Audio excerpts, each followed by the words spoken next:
Hey guys, coming for another video. Video theme now. Colombia in the Copa America final and Argentina there will be work. I'm making this video on Thursday morning, after Colombia secured the decision, guaranteeing their place in the final of the Copa America by beating Uruguay 1-0. It was a very busy game and full of problems, which continued until after the final whistle. There was that confusion with the Uruguayans and the Colombians, which spread to the stands, with Colombian fans threatening or getting too close to family members of the Uruguayan players. The post-game scenes unfolded like a real spectacle in itself. Darwin Nunes, known for his passion and intensity on the field, seemed unable to leave these emotions on the pitch. The decision to go to the stands and confront Colombian fans turned the end of the game into an arena of conflict, completely diverting the focus from what should have been a moment of celebration of the sport. It's really curious how some football fans, those who consider themselves roots, see these fights as an integral part of their passion for the game. For them, this type of behavior is a reflection of the authenticity and intensity of the sport. They applaud the courage of a player who, instead of quietly retiring after a painful defeat, decides to face the opposing fans as if he were defending his team's honor until the last moment. Regarding the game, Colombia passed, and I think it was deserved. Although Uruguay played worse than Colombia while the game was 0-0, Uruguay had great chances, perhaps the best of the game, but Darwin Nunes ended up wasting at least 3 good scoring chances. This is a little about Darwin Nunes' career, right? He needs to improve his finishing, because he is a goal scorer, but he fails at this crucial moment. Colombia was better than Uruguay practically the entire time they were 11-11. Nunes, who is having a great Copa America and I think he is the best right-back in the tournament, was sent off for a mistake. He tangled with Max Araujo, threw an elbow, and the linesman, who was facing the play, saw everything and informed the referee, who gave Nunes a second yellow card. Colombia was already better and, with one less, remained superior.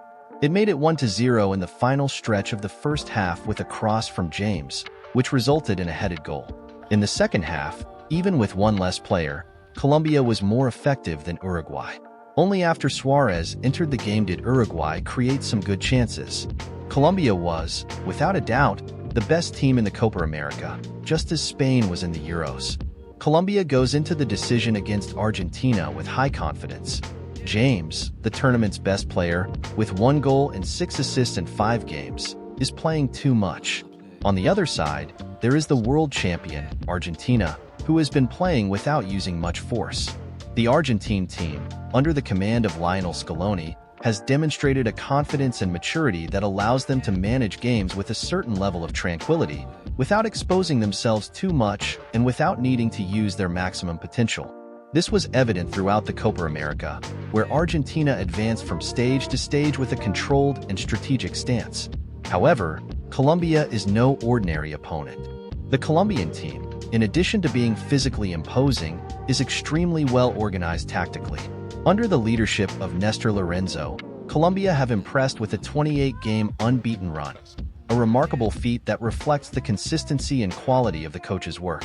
Lorenzo managed to put together a team that combines defensive solidity with a quick and efficient transition to attack, exploiting the qualities of players like James Rodriguez and Luis Diaz. Argentina, therefore, will need to increase its production if it wants to win this final. Playing on the flute, as they did in some previous games, could be a shot in the foot against a team as prepared as Colombia.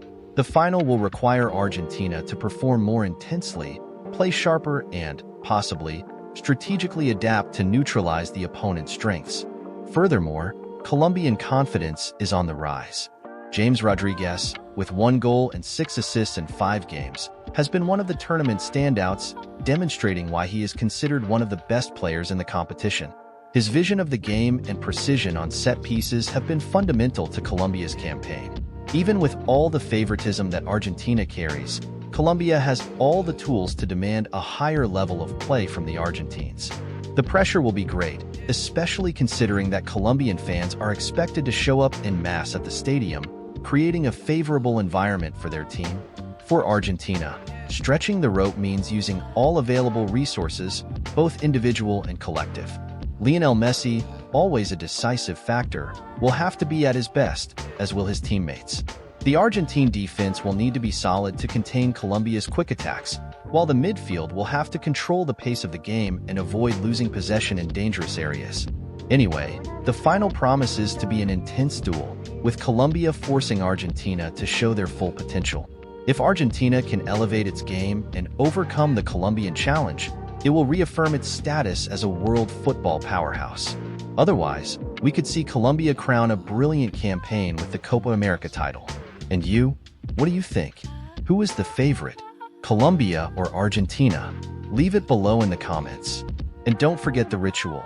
Leave a like, subscribe to the channel, activate the notification bell, and everything else. Thank you so much for listening. A hug and goodbye.